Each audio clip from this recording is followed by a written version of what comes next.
I get this. There you go. So you should be able to see my screen there. Does that work? You got the Viking slide? Not yet, Josh. Oh, all right. Hold on. Let me try again. I'm going to use this button. Let's go here. There you go. It's up, Josh. Perfect. Perfect. All right. So that being said, we're going to talk a lot about the transition process here. It takes about 35-40 minutes here with you know, some questions along the way if you need, or you can wait till the end, whatever it takes. But basically, PFAS is what is pushing this transition, and with that in mind, we have this website here, which is called Safer States. And Safer States is a great resource as far as what states have legislation in place or maybe pending legislation on PFAS. That being said, we'll go to the website here. I just read a thing yesterday for Maryland, starting in 2024. Basically, if you sell foam concentrate in Maryland that has PFAS or can create PFAS, you can go to jail. So that's kind of good to know. But with that in mind, there's 38 states that have legislation in place, and you know, California kind of led the way with a lot of that. But that's kind of what drove Viking to stop selling AFFF in the states here, because we're not sure who's got what legislation and everything else. So it just seemed to be the time to transition to the synthetic fluorine-free foam, where we were at that place. So that's kind of where we were at with it. And so you can no longer buy AFFF concentrate or film-forming fluoroprotein foam in the states from Viking. Everything is synthetic fluorine-free foam. So that means if you have a current discharge of a system, you can't refill it at this particular point. So that being said, some of the things that we have going on here, we have new abbreviations, we have different equipment and that kind of thing. So we're going to talk about that. We'll talk about some of the changes that requires. So we have for the approval process, we have 4 things. We're FM approved, and with that FM approval, it's the concentrate. It all starts with the concentrate, and then you have to have a method of storage for that concentrate, which in this case is a bladder tank. Now that bladder tank could be some other, you know, you could have other ways to store the concentrate, like atmospheric storage tanks, or you know, and using a foam pump. But in this case, we have a bladder tank approved. We have our own version of a bladder tank, so it made sense to get our approvals with that. And then the discharge devices, which in this case are sprinklers. As a sprinkler manufacturer, it seemed logical to start with sprinklers. But we have a pretty robust product line prior to the SFFF concentrate rollout. And that included foam chambers, foam makers, monitor nozzles, grate nozzles, and helideck nozzles. So all of those things we're working back, you know, to get those things back and to get them all approved, and we'll have that in the near future as the year kind of pushes on here. But we did start with sprinklers, so that's largely what we're going to talk about today and their approvals.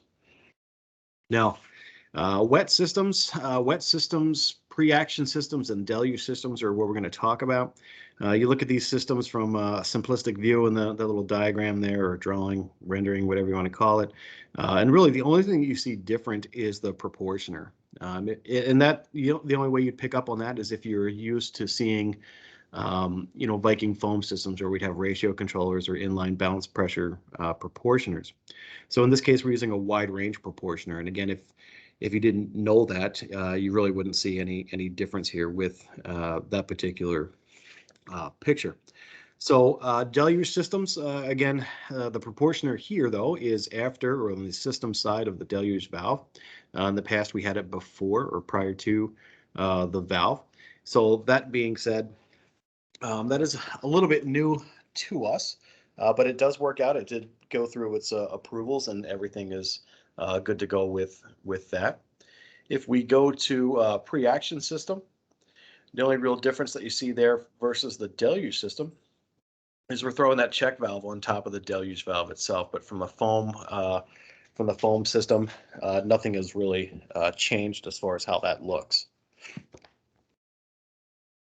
Now, where the technical information kind of gets, or where we start to get into the nitty gritty, so to speak, is the concentrate supply piping and the water supply coming off the bladder tank or going to the bladder tank, depending on which one we're talking about respectively there. Those combined have to be within 65 equivalent pipe feet of the riser. And while that sounds like a pretty large number, it's really not. So that 65 equivalent pipe feet, again, includes the concentrate supply piping and the water supply piping to the bladder tank. Now, with that in mind, the concentrate control valve is equivalent to 12 feet of pipe. And that 12 feet of pipe is associated with a 2.5-inch concentrate control valve. And the reason we stuck with, or the reason I used a 2.5-inch concentrate control valve is because that concentrate supply piping from the bladder tank should be 2.5 inches in diameter. Now, in the past, with our legacy systems, using the AFFF or the film-forming fluoroprotein foam, that could be as small as 1.5 inches in diameter. Now, the reason for the change is the concentrate has a very high viscosity. So the ARK concentrate, the Viking ARK, the synthetic fluorine-free foam, has a very high viscosity. So that viscosity, or having that high viscosity, is a little bit harder to push. So having that pipe at 2.5 inches in diameter gives us the ability to move that concentrate a little easier. And that is what we use for the testing process, and that seemed to work out pretty well for us. So at this point, knowing that that works, 2.5 inches is the minimum diameter for the concentrate piping. So I get questions about, can I reuse the concentrate piping? And the answer is, it depends. If the diameter is there, yes, you could reuse that concentrate supply piping to the proportioner.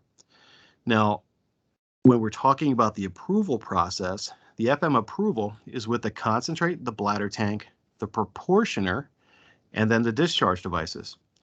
So nowhere in that approval is the concentrate piping or the concentrate control valve.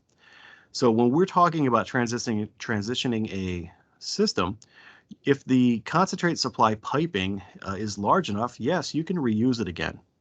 But that is from a functional standpoint of the system itself.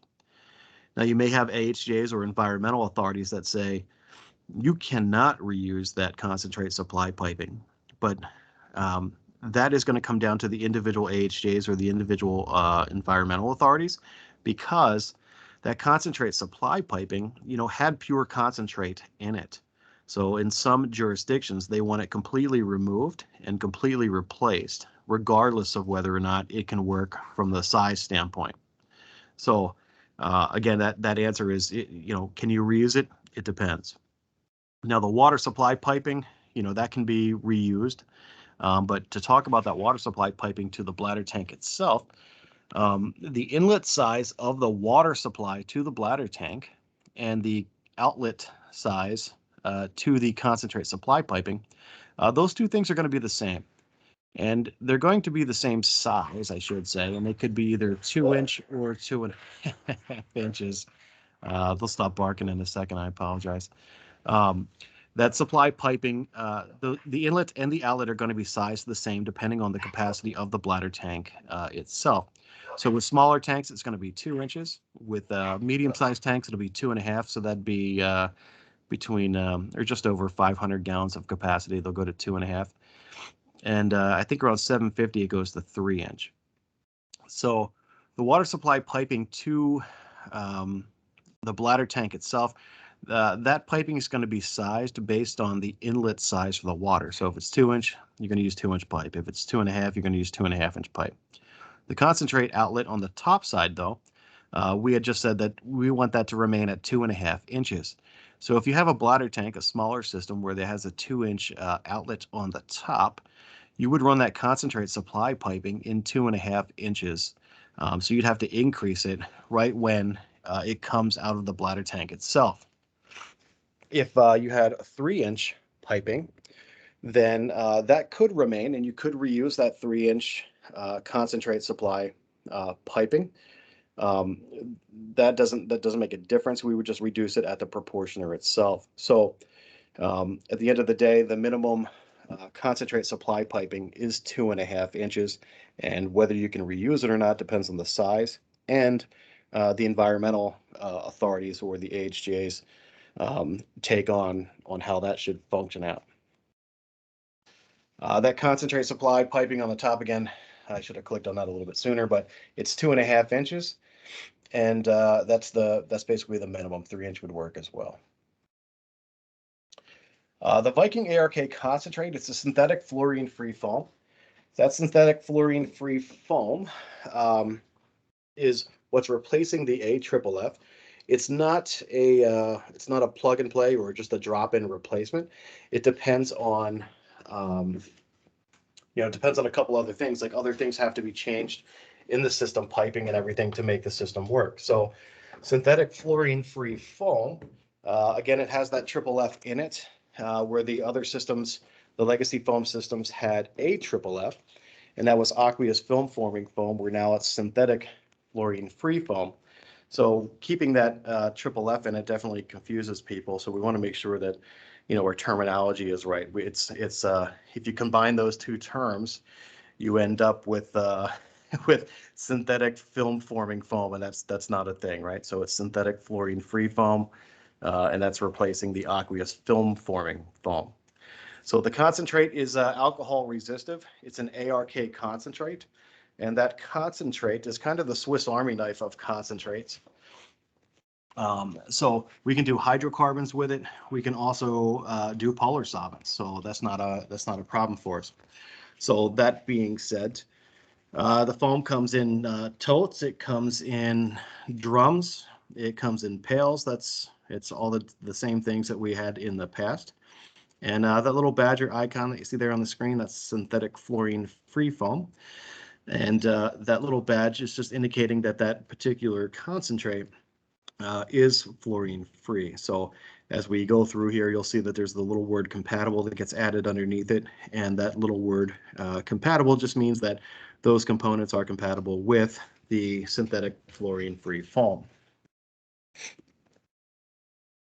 The bladder tanks haven't really changed much. The bladder tanks themselves are in vertical or horizontal configuration, as you can see on the screen there. So that doesn't seem like a big deal. And but the reason I bring that up is because those bladder tanks might be able to change, right? So if we have a system where the density is going to increase, the bladder tank may need to increase as well. In size capacity. So we may need to go from a horizontal to a vertical, or maybe from a vertical to a horizontal, because as that bladder tank size increases, we may need to locate it in that room or the riser room, and we may have to change the configuration or the orientation of it. So that to that point, though, as we talk about densities and increasing the size of the bladder tank, it could very well end up being a situation where the riser room or wherever this is located may need some structural alteration to make the bladder tank fit into the room within that 65 equivalent pipe feet. So it's definitely possible that other things have to happen other than just the configuration from vertical to horizontal or horizontal to vertical, whichever. So that leads us to the question of, can I reuse the bladder tank? And the answer to that is maybe. The Viking VFT model bladder tank is the only approved bladder tank for the foam concentrate. So it has to, right out of the gate, it has to be a Viking model VFT bladder tank. If it is a Viking model VFT bladder tank and the capacity is sufficient for the new concentrate, then you would replace the bladder in the tank after you remove the contents and dispose of it properly. But then you replace the bladder in the tank and then put in your new concentrate and you'd be good to go. If the bladder tank is not of sufficient capacity, then obviously it would need to be upsized, which we'd replace it anyway. So if the size isn't there, or if it's not a VFT model bladder tank, it would end up being replaced. So to size the bladder tank for the foam system there, we have to find a density, and we got to work with that density to develop the amount of concentrate that we're required. We're also going to use that density to look at the flow for the riser and everything else. So we got to land on that density. Now that density is driven by the K factor of the fire sprinkler, as well as the orientation of the fire sprinkler, and the installation height, as well as the fuel that it's going to protect. So as you can see in this chart with the 5-6 fire sprinklers there, we have uprights and pendants. The only thing that's really different is in a pendant orientation. The fire sprinkler didn't, the one in the middle there, didn't perform as well at 24 feet. So the best it could do was 20 feet. So really, when you're looking at that chart, I mean, that kind of tells you right there that the orientation of the fire sprinkler, the height, the installation height, all those kind of things, they add up. And as you'll see that as we go through with the fire sprinklers themselves, the different K factors and how they shook out as far as being effective against the fire itself. So, but what we're trying to do is land at density. So in that case, that 5-6 fire sprinkler was a 0.3 density with that ARK concentrate. We recently came out with the 8K factor fire sprinklers. So 8K fire sprinklers are good up to 45 feet is the max there. You can see in the list. Pendants were at 44 feet, so not terribly different. But based on the installation height, the orientation of the fire sprinkler, the K factor, and the fuel, we landed that density. And some of those densities are 0.3 and some of them are 0.4. We currently have no densities less than 0.3. So any system that is less than a current design of less than 0.3, things are going to have to change with that system, and we'll talk about that coming up. But 8K fire sprinklers, these are new to the fire sprinklers. We did the testing and finally got the approval paperwork so we can start selling them with the systems themselves. And that's largely what's out there. A lot of people have been holding off, waiting for the 8K factor fire sprinklers to come through the approval process. 11.2 K factor sprinklers are out there as well. So we're at 45 feet with some of those. Other ones are at 25 feet, depending on the fuel and the orientation, that kind of thing. So definitely have the 5.6s, the 8s, and the 11.2s available. But again, we're trying to get to a density here so we can figure out the rest of the system. Now, we're not sure which sprinklers are available. If you're looking to transition a system or whatever, you can go to the Viking website here and click on our sprinkler selector tool, which should work out pretty well for you. And if we scroll all the way down to the bottom and go to the sprinkler selector, you'll see that here on the left-hand side, we have a general search criteria available. But if you scroll down past that, you'll see at the bottom we have an advanced search feature. And if we keep scrolling down, let's see here, you'll see that we have 5,100 different variations of fire sprinklers that we manufacture. We want to be able to sort through that, and we want to be able to see which ones are foam water approved. So we'll click on this advanced search option, and then we'll toggle on foam water approved. And just to point out how that filters out, so you'll see down here there's now 939 entries from the 5,100 that we originally had. So now we'll scroll up a little bit and we'll use these general search criteria here. And we can go by K factor. So we have 5.6s, 8s, and 11.2s.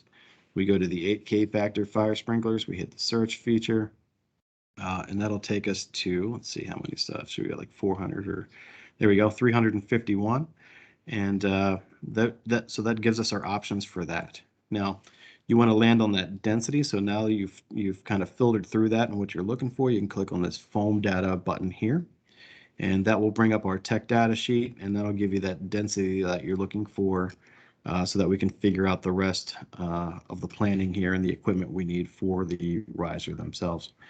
So, and the sizing of the bladder tank. So that's kind of just a quick down and dirty way to get to the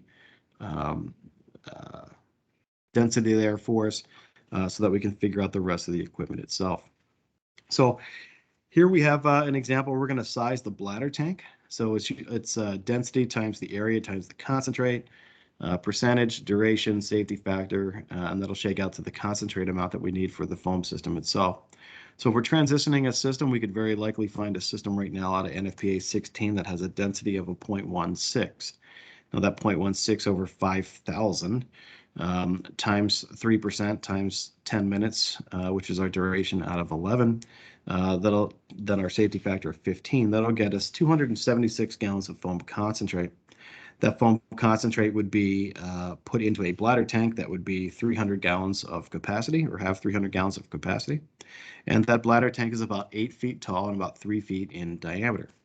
So that would be our existing system.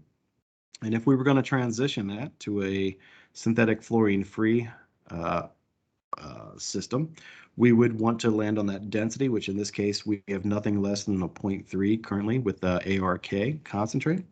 So that 0.3 density over 5,000, 3%, 10 minutes, and 15% safety factor is going to shake out to 518 gallons of concentrate. So for the most part, we've doubled the amount of concentrate that we needed from that 0.16 to the 0.3. That 518 gallons of concentrate is going to go in a 600-gallon bladder tank, which is now approximately 9 feet tall and 4 feet in diameter. So this is the perfect example, I guess, of a system that's going to be increased in capacity. So we may need to go from, to make that bladder tank fit, maybe it was a horizontal, and we're now going to make it vertical to kind of gain space in that riser room or what have you. So you have that as an option to change the configuration of the bladder tank, and that part doesn't matter. It just needs to remain within that 65 equivalent pipe feet from the riser. And again, that includes the concentrate supply piping and the water supply piping to the bladder itself. So that bladder tank is going to have to be pretty close. It's surprising to people how close that truly is. So you have that. Proportioners that are available. The only proportioner with the ARK concentrate is the Viking wide range proportioner. It comes in two sizes, 6 and 8 inch. The 6-inch proportioner starts at 50 gallons per minute, and that'll go up to about 1,900 gallons per minute. And then the 8-inch is from 50 to about 3,000 gallons per minute. So while flow is definitely important to us, we want to take a look at friction loss. And we want to try to keep our friction loss as close to the original friction loss with the original proportioner as possible. So the two proportioners that the wide range proportioner will likely replace is the inline balance pressure proportioner on the left and the ratio controller on the right. Now those two images are kind of floating in front of a chart, and that chart is their friction loss based on flow and size or diameter. So as an example, on the right-hand side here, we have a ratio controller. And we're going to say that existing system was a 0.16 over 5,000, which happens to shake out to 800 gallons per minute. So 400 or a 4-inch, a 4-inch ratio controller with 800 gallons per minute going through it, will have about 6 psi of friction loss. If we transition to a 0.3 density over 5,000, that'll shake out to 1,500 gallons per minute now. So we've increased that flow through that riser. So a hydraulic review is definitely going to be necessary in this particular instance. So that 6-inch wide range proportioner at 1,500 gallons per minute is going to be about 30 psi of friction loss. So that's an increase of friction loss by 24 pounds. So we're going to want to keep that in mind. But if I take a look at the 8-inch wide range proportioner at 1,500 gallons per minute, I'm about 12 psi of friction loss. So that's much closer to the 6. So things might work out a little bit better for me if I choose the 8-inch wide range proportioner. Now, if that 4-inch riser, we did the hydraulic review and that worked out, then we would need to increase our pipe diameter from the 4-inch to the 8-inch. And we would need to do 5 pipe diameters prior and before the ratio controller, or I'm sorry, before the wide range proportioner, and then after the wide range proportioner. So I need 40 inches of straight pipe before and after the proportioner itself. When we're talking about that ratio controller, though, that only had 20 inches of straight pipe before and after the proportioner. So that is definitely an increase, and that's definitely something to keep in mind as far as sizing and trying to get everything in the riser room there to fit again. Cavitational charts are on the tech data sheets. Basically, these are just something to mention. We get a lot of questions on them, but basically for that ratio controller starting at 800 gallons per minute, it needs a minimum of 30 psi. And with these charts, you want to operate in the shaded area of the chart. So if we were transitioning to an 8-inch wide range proportioner at 1500 gallons per minute, that would start at 30 psi as well. And we just want to be operating in that shaded area of the chart. So that's it's not too big of a deal there. So on the home stretch here, just a couple things to remind us. The concentrate has to be approved for the fuel. Now that Viking ARK concentrate is the Swiss Army knife of concentrate. So that's kind of covering a lot of different fuels. We do have coming soon, we have a hydrocarbon specific concentrate, which is going to be the Viking USP. So once we have that second concentrate out, again, it's very important to make sure you have the right concentrate for the job. Otherwise, it will be ineffective. So we want to make sure that we keep that kind of squared away there. To grab that density for the discharge devices, again, that's going to drive the rest of the system here. So the fuel and the installation height and the orientation of the sprinkler, those are things that are going to help determine that density. But once we get that density figured out, we can then figure out the size of the bladder tank and flows, and we can start to work through that process. So that bladder tank, if it is a Viking VFT model bladder tank, it might be able to remain if the capacity was there. If the capacity is there and it is that VFT, it's just a simple bladder change with the new concentrate. But if it's not a VFT and it's not of sufficient capacity, then that bladder tank would have to be replaced or upsized to accommodate the correct capacity of foam concentrate. The proportioner itself, there's only one available, and that was the Viking wide range proportioner, 6 and 8 inches. Flows are important, but friction loss perhaps is a little bit more important for us. So we just want to make sure that we have both those things in mind as far as whether or not that proportioner is going to be the right one for us between the 6 and the 8-inch wide range proportioner. That proportioner is a between the flange proportioner itself, so that kind of changes a little bit for us. So we're going to need some space for it, but we're going to have to, groove is obviously a big deal. But we're going to have to get it flanged so that we can get that proportioner between the flange. That being said, that kind of brings us to the conclusion here. And if you have any questions, you can reach out to us. I know we covered kind of a lot of content there, and then my dogs are barking in the background. So if you have any questions and or need some clarification on things, you can certainly reach out to me. That's what I do. It's not a problem. You can reach out to Jim as well, or the generic tech services at Viking Corp. That works out just as easily. If you're doing this presentation from a computer, you can use your phone to hit that QR code there, and that can get you a certificate. If you have any problems with that, Jim's been real helpful at squaring that away for everybody who might need a certificate that kind of struggled with that. So that being said, if you have any questions, I'd be happy to try to answer those for you. If not, then I think we're in good shape.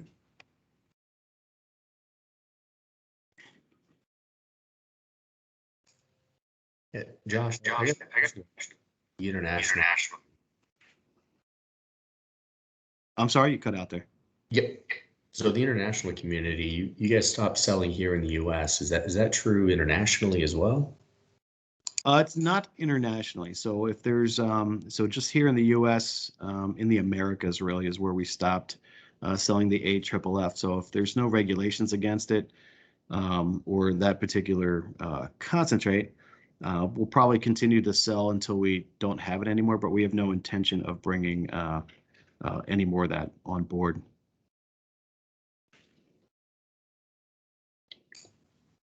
Is it manufactured outside the United States by your company? Yeah, so we it's kind of a private label from Foam Tech is the Viking ARK. So the Viking ARK is through that through Foam Tech, which I believe is located in Sweden. Is that right, Jim? Yeah, yes, it is, Josh. Perfect.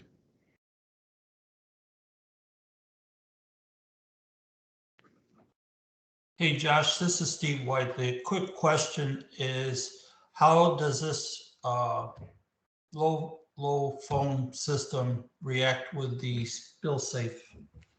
safe spill product that the DoD is going to? I'm not sure your question, actually. As far So, as- so they're going with a different, they're going with a different mechanism in the hangars and the flooring area. And the question is if I have a low SFF system, is it going to be able to contain or put out that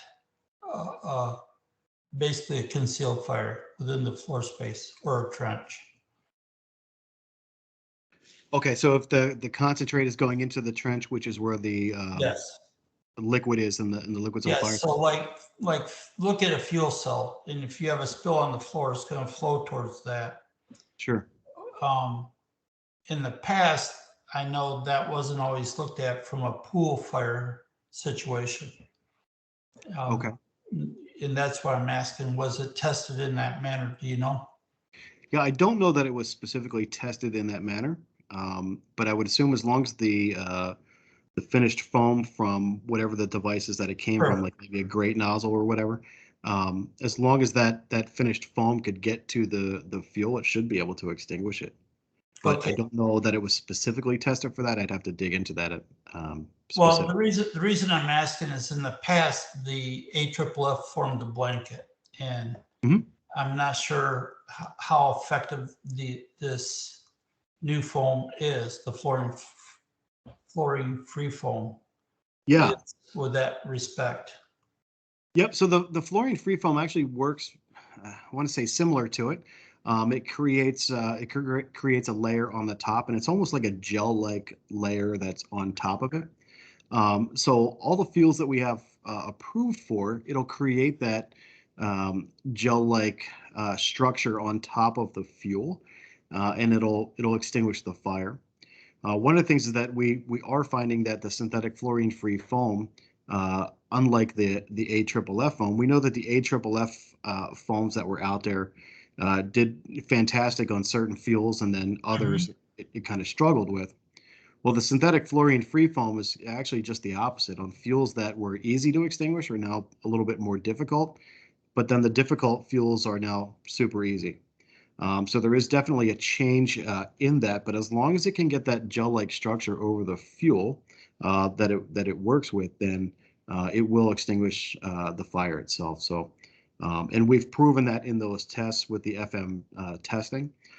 So specifically, we have the hydrocarbons, the acetone, ketone, isopropyl alcohol, as well as ethanol. So those fuels are in the books, and we have demonstrated fire tests with those. So those are. Will you be going for UL as well, listing? Yeah, no, so we get that question a lot. So we started off with FM because FM's take on the foam was a little bit different than UL's, and FM's thinking on that was we want to be fuel specific and make sure that it can actually extinguish those fuels, because we know that the foam concentrate is different than the legacy foam concentrates. So our thinking was more in line with FM on that, and we believe in the fire testing and making sure that it can actually extinguish those fires. So we aligned ourselves with FM for that purpose. Now, after we get through our product line and get everything up and approved, we may revisit going to UL and getting that UL listing, but we're pretty happy with the FM approval and kind of find that to be a little bit more strict, if you will. So if we can get through that, we shouldn't have any problems with UL. Thank you. No problem.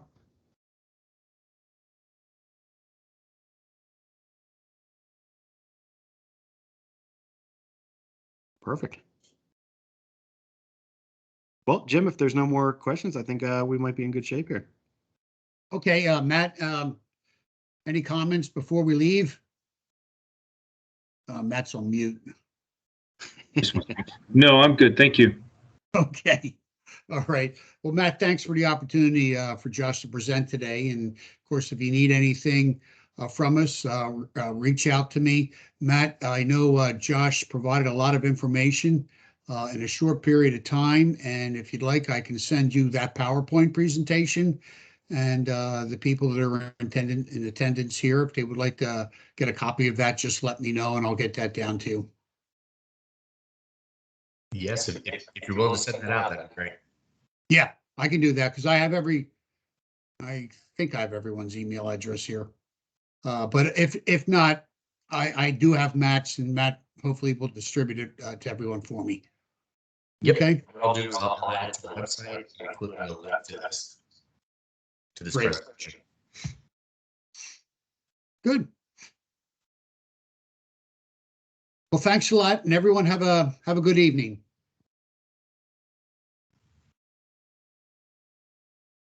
Thanks for the presentation, everyone, and thank you, Take care guys. now. Thank you. No problem. Take care. Thanks, guys. Cheers. Good night. Good night, everyone.